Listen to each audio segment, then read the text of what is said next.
President Uhuru Kenyatta now says a repeal of the current interest rates caps will be included in the 2018-2019 financial bill. This now setting the stage for a collision path with the National Assembly, which last week insisted it could not trust banks to freely determine rates. Mumbi Waroi has the details. The die is cast, at least for the time being, with President Uhuru Kenyatta joining the calls for a repeal of the law that caps interest rates charged by commercial banks in Kenya. This signaling an imminent death of the one-year, 7-month regime.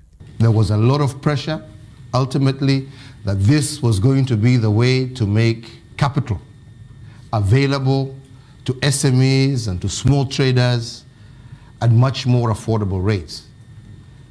What I'm saying, it is now quite obvious that that has not actually transpired.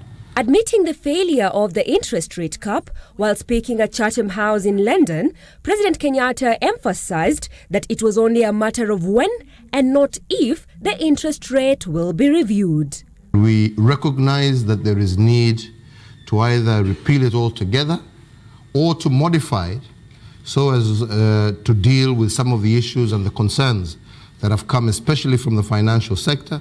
And I'm certain that as we are now getting into our finance bill 2018-2019, that is a key issue that we hope to address with the National Assembly.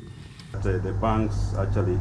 But this may not augur well with the legislative arm, following its spirited efforts last week that members tell of Central Bank of Kenya governor against the plans.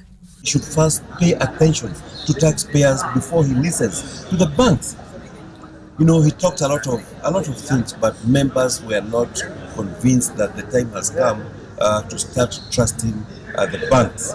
These banks will just collude again, and they decide on the figures that they are going to write on that website, and we will go back to the same cartels that made us introduce these rules. Studies by organizations, among them the CBK, have indicated that the law stifled credit to SME and household. It also strained small banks out of the interbank, as well as emergence of shadow banking systems. All this linked to the slowdown in the economy. Plans are already afoot, with Treasury working on a separate bill to ease credit access to the market. This bill is supposed to address the root cause of the problem. Caps are just secondary solutions, but really the primary solution is why are interest rates high in Kenya? That is the question you should ask. And what are the measures to be put in place to ensure that interest rates are sustainably low? Mumbi Waroi, JKL.